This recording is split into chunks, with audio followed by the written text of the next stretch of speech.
welcome to HashLearn's third class on English for IBPS PO examinations. This is Deepa and I welcome you to our class today. So today we will be seeing parts of speech again. So yesterday we had a class that introduced you to the various parts of speech in the English language. So let's go forward learning them again today. In detail, we'll be seeing nouns and pronouns today.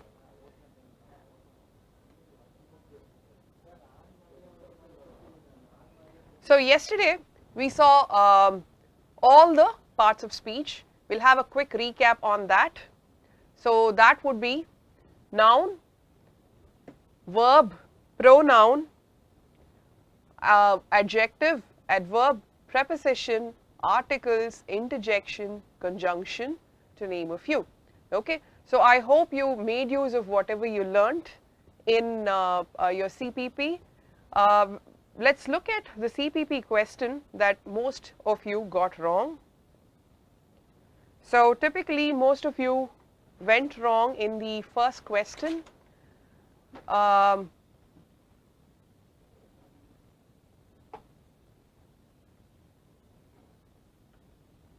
I guess it was a problem of understanding the differences in vocabulary, diverge and divulge. You divulge information and the road diverges. Okay, when you divulge information, you give out information, you let the cat out of the bag. When you diverge, you take different directions. The road diverged into two forks. Okay. So that could have been the possible issue that cropped up when you were doing your CPP. So good luck. Anyhow, great work with the CPP, all of you. Now let's look at pronouns and nouns today. We had a cursory look yesterday, but let's look in detail today. Okay. Now you know what nouns are. So nouns are typically place names, okay, names of people,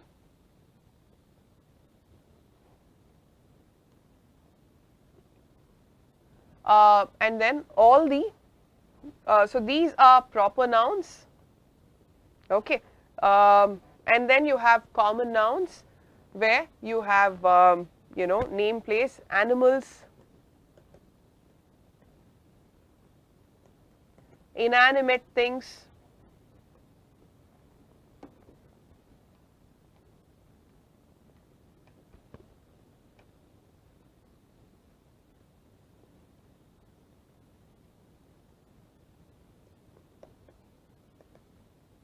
okay. So these are your common nouns and your proper nouns. Nouns are typically the subject and the object of a given sentence. So when we look at nouns, let's also look at what the subject is, what the object is.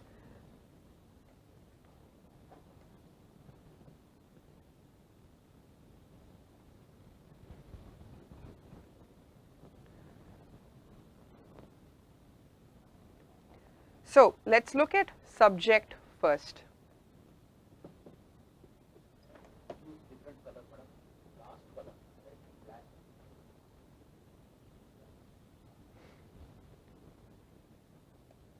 Okay. Now, the subject is what you talk about. It is the subject, as the name says, of the given sentence. Okay. So, when you look at the sentence,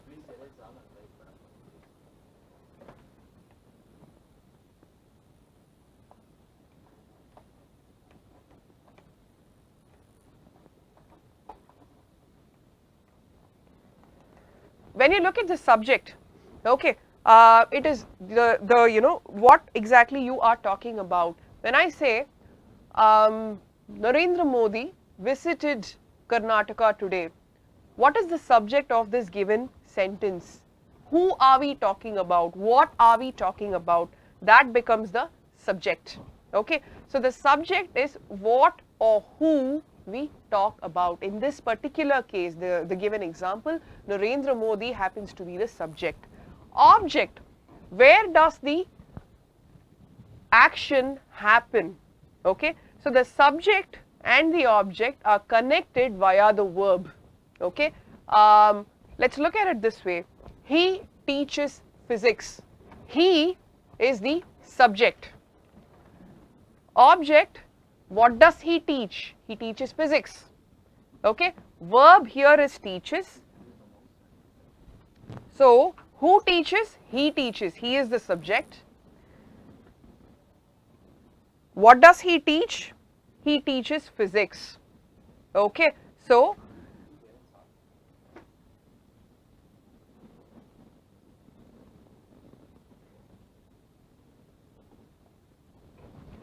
okay, so I hope that clears all your doubts in subject, verb, object. Okay, so typically the English language frames its sentences in the SVO form. S for subject, V is the verb, O for object. Now, typically the subject and objects are nouns or pronouns. Okay, so the subject is the doer. You can remember it that way. The object is where the action happens. The action is the verb. Okay, so now let's look at examples of nouns. Okay, so we've discussed one.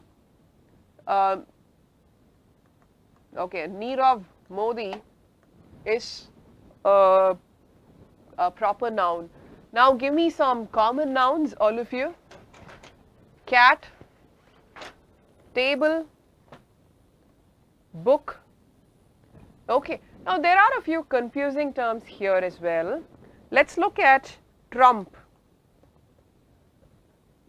When I capitalize T, you mean Donald Trump or his kith and kin, anyone who is named Trump.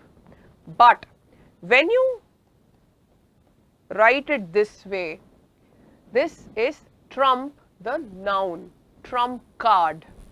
Okay, so there are quite a few confusing cases as well. Now let's look at how we classify nouns.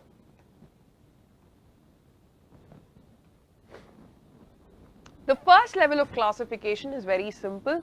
We deal with singular and plural nouns. Very simple. One dog, two dogs. Now that's the simple case. Okay, so these are examples where the noun, the singular noun, takes an S and becomes plural. Okay, so one dog and then you have two dogs. One cat, two cat. Okay, now this is the simple form. Then you have wife, knife, okay, where it's not very simple. What is the plural form of wife? It is wives, okay, knives, okay. This is slightly complex, okay, so you can't just add an S and call it the plural form. And then there are totally abstract terms, for example, person, okay, so this is person, one person, singular noun. How would you make plural noun out of person? Is it persons or is it people? And then there is personnel. All of these sound like they are right. So which of these is the plural form? Would you like to take a guess here? Okay, now is persons right? We all know that people is a very legit word. It means person in plural. Then there is personnel. Okay, so think about this. I'll give you a minute to think about this.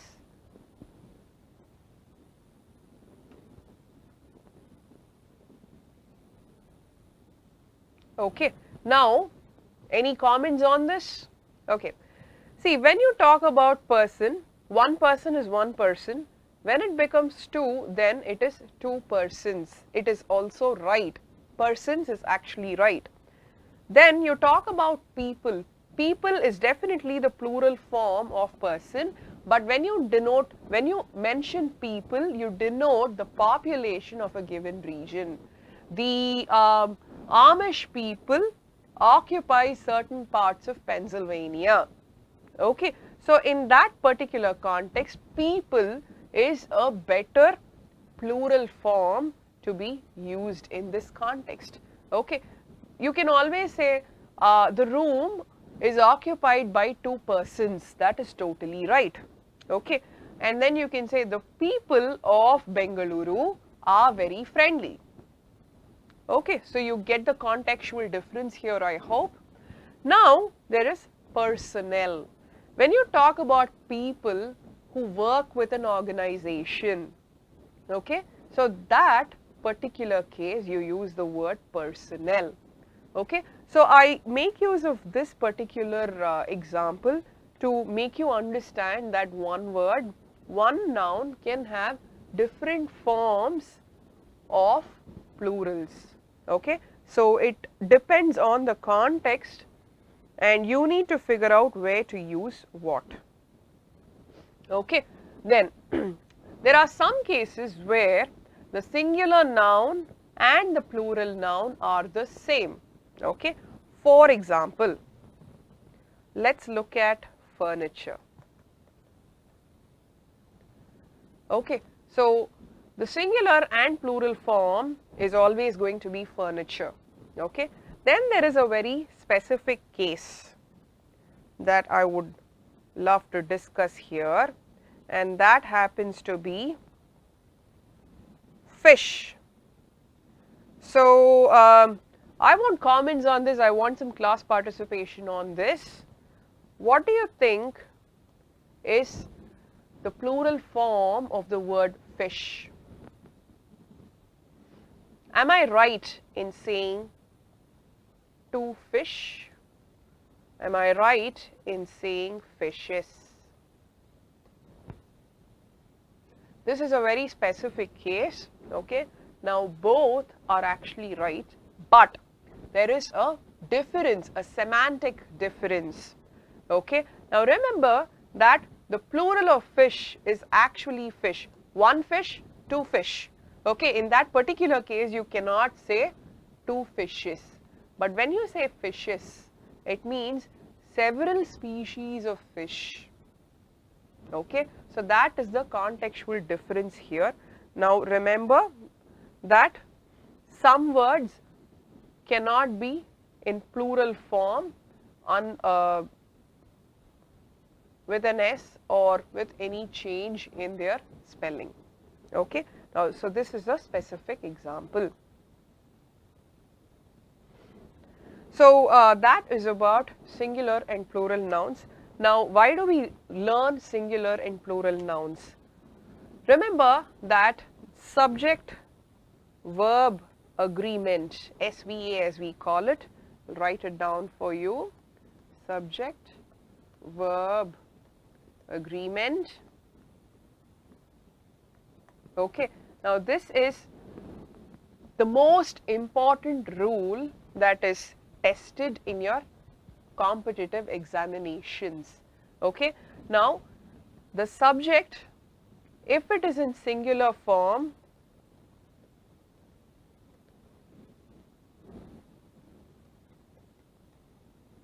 or plural form, this, the singular or plural form of the subject is what changes the verb accordingly. I'll give you an example here. Let's look at this. Ram studies math. Okay, then when I say Ram and Rahim, what do you, okay, see here Ram and Rahim, that's the subject part of it. Okay, then what do these people study? They still study math. What is the verb form here? Is it studies? Can we just put this here? Never. Okay, in this case it is study. Okay, so this is why learning simple and learning plural and singular form of the noun happens to be very important. Okay, so now we move on to simple and compound nouns. A simple noun is, well, your pen, paper, brush. Okay, as simple as it gets. It really does not require a definition of any sort. What is a compound noun? If you put together two nouns, sometimes an adjective and a noun form a word out of that, and that's your compound noun. Okay, now I'll give you two simple nouns. There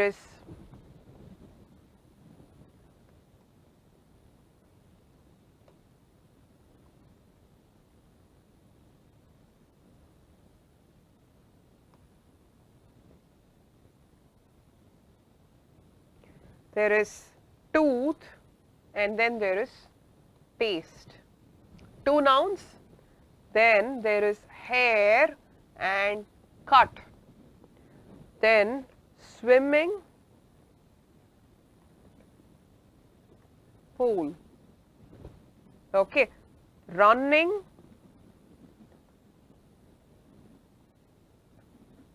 shorts, okay, then I can think of school shoes. Okay, now look at these. Clearly there is a pattern. Okay, you can put these words together to form another noun. That becomes your compound noun. Okay, so when I look at tooth and paste, yes, tooth and then there is paste. Put it together, it becomes toothpaste. Okay, then hair and cut. I have a question for you here. The cut here, does this refer, in this particular context, is this a noun or a verb? Hair cut. Okay, now let's look at this. I got a haircut. I cut my hair. Okay, so in the first case, cut is a noun, haircut. I got a haircut. Okay, I cut my hair. In that case, it becomes a verb. Okay, so a haircut again is from two nouns. That is a compound noun. Okay, swimming pool. How many of you say swimming and running shorts? Okay, these are nouns. And how many of you say they are verbs? We'll also look at a distinct part of the classification when it comes to nouns. When you look at swimming, you can use it two ways. I like swimming. I was swimming. Okay. In the first case, I like swimming. Okay. I am the subject. Like is the verb. What do I like? I like swimming. Okay, is that a verb there? No. There are some cases, typically with action words, okay, physical action words, where you can put ing, adjoin ing to the verb, okay, and also use it as a noun, and they are called gerunds. Okay. So this is a subclassification again. Swimming pool. In this particular context, swimming is not a verb, it is a noun. Okay. And then there is running shorts. Okay. Same thing again. School shoes. All of these are compound nouns. Okay. Now there is again a distinct difference between the first two and the last three. When you write it, okay, when you write it down, you can write toothpaste without the space in between. You can write haircut without the space in between. Okay, but when you write swimming pool, there is a space in between. Okay, So that is again a an observation of sorts. Okay, toothpaste, haircut, no space in between. Then we look at countable and uncountable words. Now look at water. Okay, can I quantify this water? Yes, I can quantify. I can say this bottle contains 500 ml of water. Okay, but can I count? Unlike that, I have one pen. Now I have 3 pens. Okay, so these are countable. So those are countable and uncountable nouns. Okay, so countable nouns are your sand, milk, water. Uncountable your countable nouns are pen, paper, brush, computer, marker. Okay, while your uncountable nouns are water, milk. Okay, and also your emotions. I feel a lot of happiness right now. I feel extremely miserable, misery, happiness, elation. All of that again are uncountable. Okay.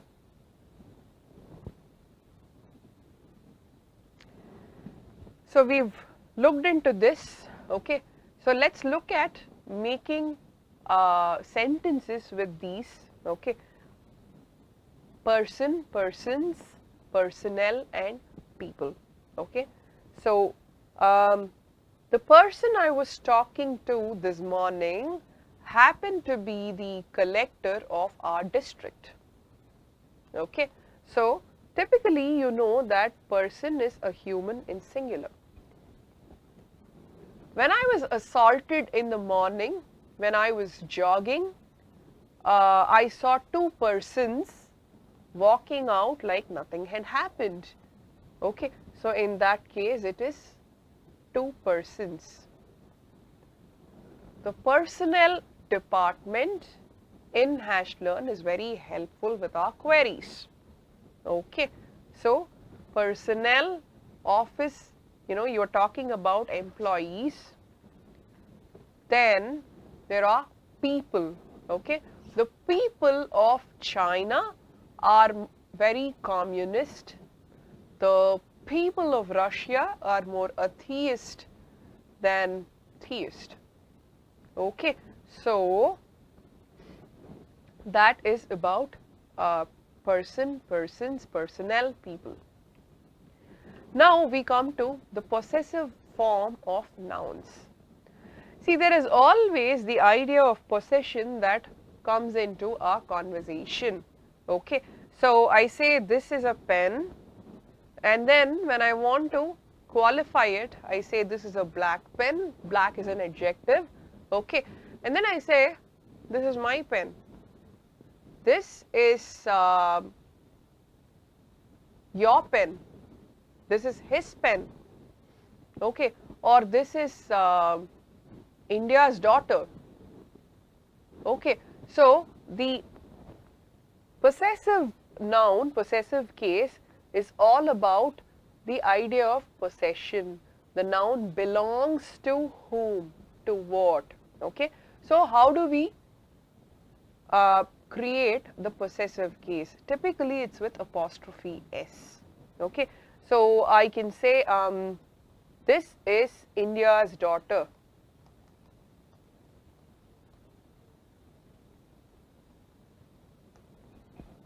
Okay, so the apostrophe S here denotes possession. Okay, then you can now there is a very specific case that we need to discuss when we look at apostrophe S. Now I can say Deepa's book, but when I write Chris, I just add an apostrophe and then I write the noun. I don't write apostrophe and then an S. Okay, so this is considered unnecessary because the last alphabet happens to be S. Okay, So this is a specific case. Any other, names where the last letter happens to be S? I can think of Chris, okay, and then Francis, okay. So these are specific cases. So that is about possessive case in nouns.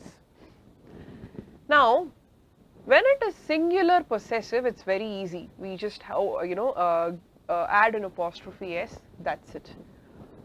When I talk about possessive form of plural nouns, okay, so I'm thinking about lunch box, my lunch box, my colleague's lunch box, my manager's lunch box, our CEO's lunch box.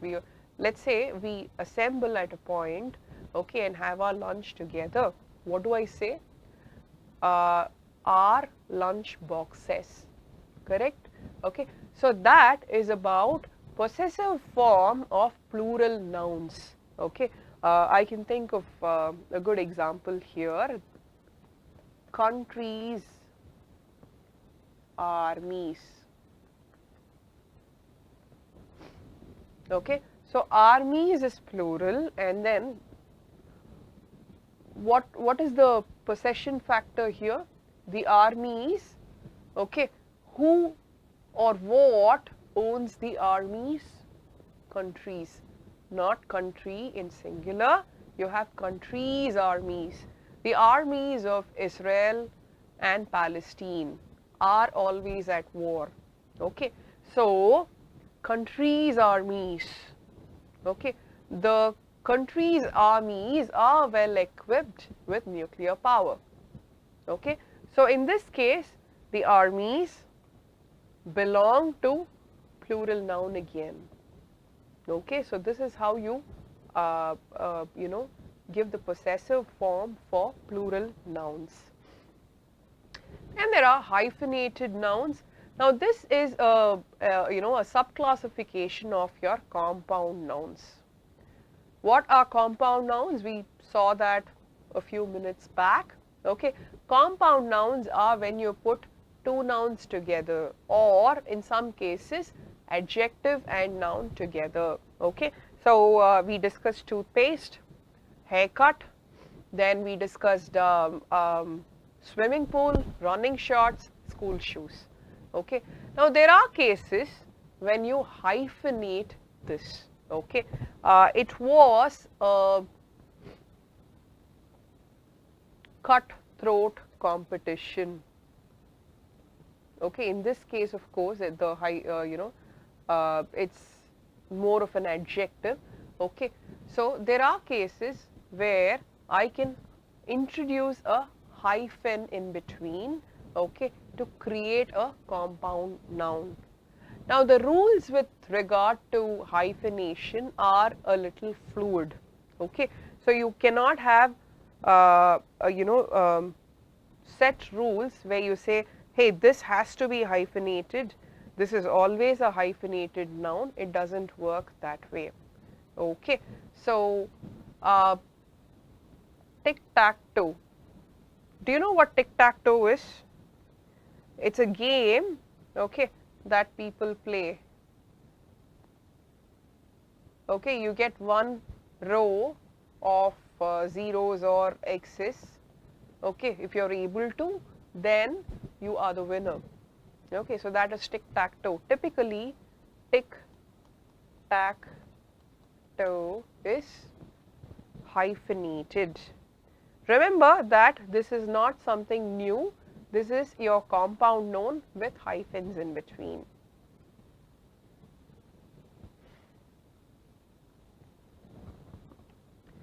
Then, now that we have, introduced the concept of possessive case, let's look at pronouns and typically this example.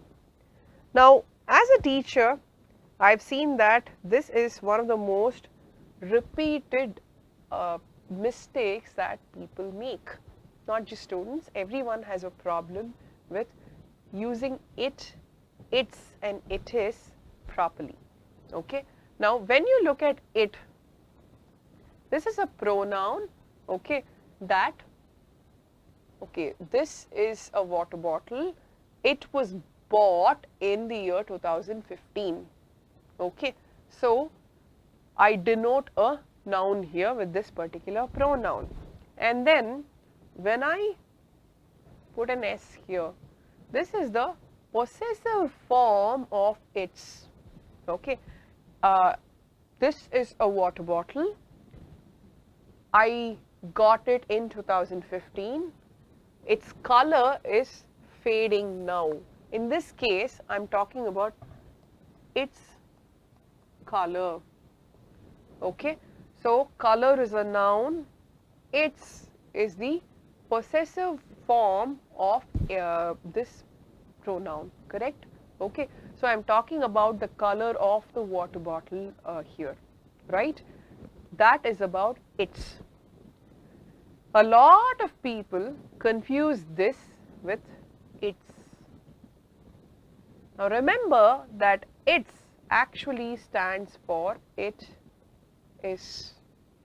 So when you say its color with an apostrophe S, it makes no sense whatsoever. Wrong. Okay.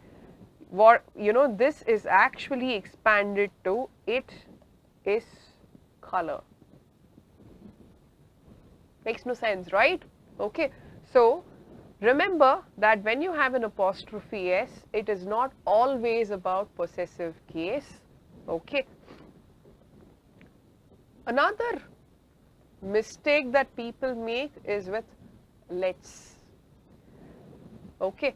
Remember that when you use let's without the apostrophe, this is the verb form. Okay. The parent lets the son study beyond 9 o'clock. In that case, let's acts as a verb. Okay. But if you introduce an apostrophe and an S here, this stands for let us. Please let us study beyond 9. Okay. So remember that the apostrophe is not always used to denote possession. There are some special cases also. But that being said, do not you know get confused and put it the other way. Now we look at the previous contest question. Now this was pretty simple, but it has to also include a discussion of sorts. Let's look at the question.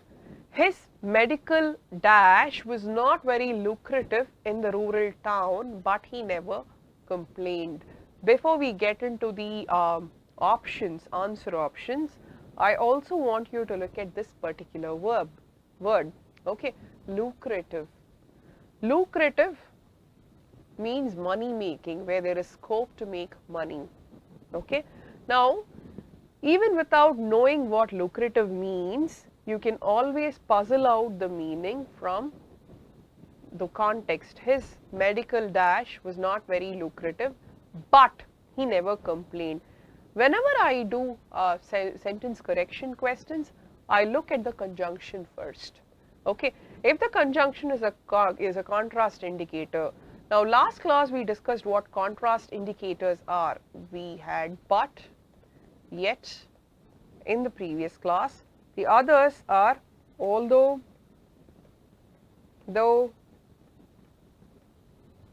Okay. Sometimes while is also a contrast indicator. We'll look at examples of that particular case later. Now look at this.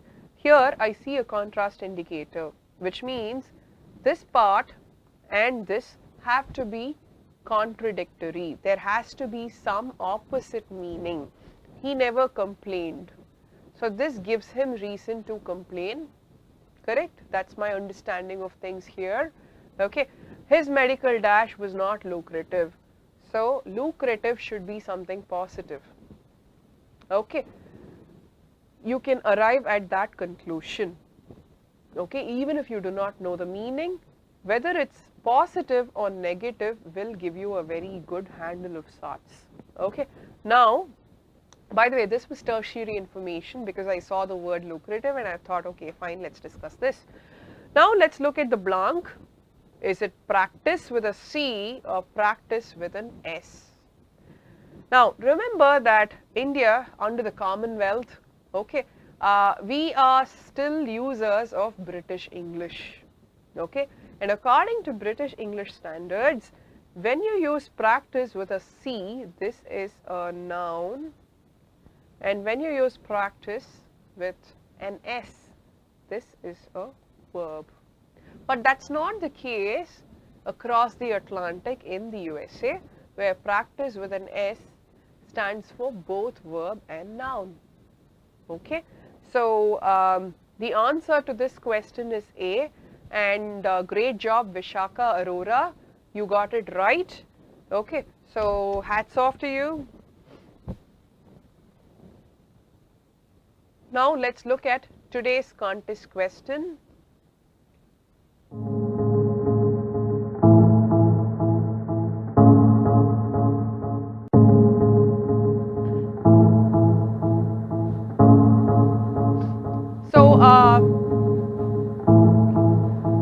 So otherwise, what have you been up to? I hope yesterday's CPP was easy enough. I hope we helped you to solve the CPP questions. Now here is a pro tip that I want you to follow. Whenever you do CPP or your practice questions, your mock test, anything at all, now remember that it's not just learning English, you are learning it with some focus or major focus on cracking the IBPS PO examination, okay? And all of these competitive examinations are not just about your content knowledge, it is also about time management. In fact, time management kind of precedes your content knowledge in several cases, okay? So, time every single attempt, it's very important.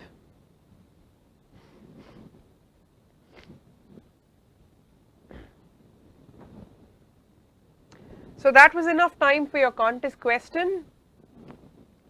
Let's go ahead and do pronouns now, okay? Now we have already seen in the previous class, and we touched upon quite a few pronouns while we were doing nouns, and of course it was very, the overlap was well explained. The noun and the pronoun are very closely related, okay? So you use a pronoun in place of a noun. So that is your pronoun, we all know that. So examples of pronoun, we saw it, and then you, he, she, I,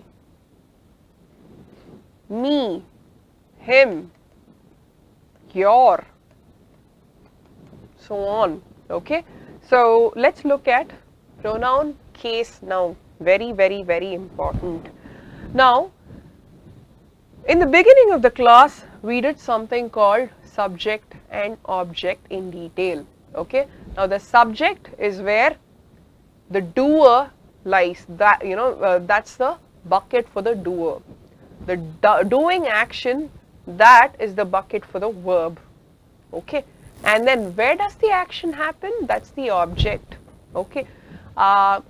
We have something called transitive verbs here, okay, where the verb has to be followed by an object. Those are transitive verbs. When I say he teaches, okay, I can't stop it there. Teach is a transitive verb, okay. The object can be two, parameters. One, whom does he teach? Two, what does he teach? He teaches chemistry, or he teaches IIT JEE students, okay. So let's look at the three cases for pronoun. Number one, nominative, nothing but subject. So ask yourself this: subject pronouns, he is right, I am right, she is left liberal, he is a communist. In all of these cases, he, she, I, okay. These are used as subjects. Accusative is nothing but object usage, okay. She married him. Marry again is a transitive verb. It has to be followed by an object, okay. This is not the case with certain verbs. For example, I can think of runs. He runs. Now you don't need an object to complete this sentence. It is grammatically correct, syntactically correct when you say he runs, okay. You can also say he runs a marathon, okay, that is there, but you don't need the object part, okay. But in this case, married, okay, you need the him, okay, to complete the sentence. She married him. Now remember that she, this is the nominative case.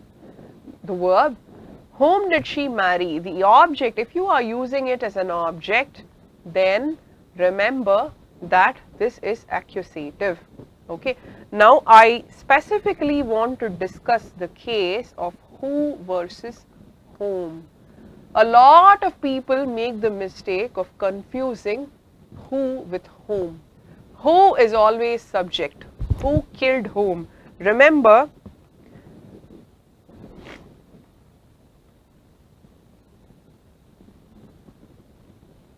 okay, whenever you are confused, I want you to recall this particular sentence. Who killed whom? Okay, I hope quite a few of you read, and when you start reading, whodunit mystery novels are like brilliant. That's a great starting point. So if you don't read already, please take up a whodunit book, start reading. Okay, so who killed whom, the premise of most such mystery novels, will give you an idea of the subject use and the object use of the same who. If you use it as a subject, who killed whom, okay, he killed him or she killed her, okay. So whenever you are confused between the usage or usages of who and whom, recall this, okay. Whom is always used as an object. Then there is possessive case of noun. Your book, his book, her book, okay. So this is about possessive case of pronoun. Since we've already seen that in the noun form, we can move forward. Personal pronouns, that would be I, she, he, okay. So these are to do with person, okay. And then you also have we. We is the plural form. I belong in this we, okay. So we were of the opinion that he had committed a mistake, okay. So we is the personal pronoun, plural form of it, okay. Then we've seen quite a few common mistakes. In my opinion, whenever people use pronouns and nouns, noun, well, they make a mistake with subject-verb agreement, okay. Subject-verb agreement, I recall from the start of the class, singular subject, the verb ends with an S. Plural subject, no S for the verb, okay. And who killed whom, remember that.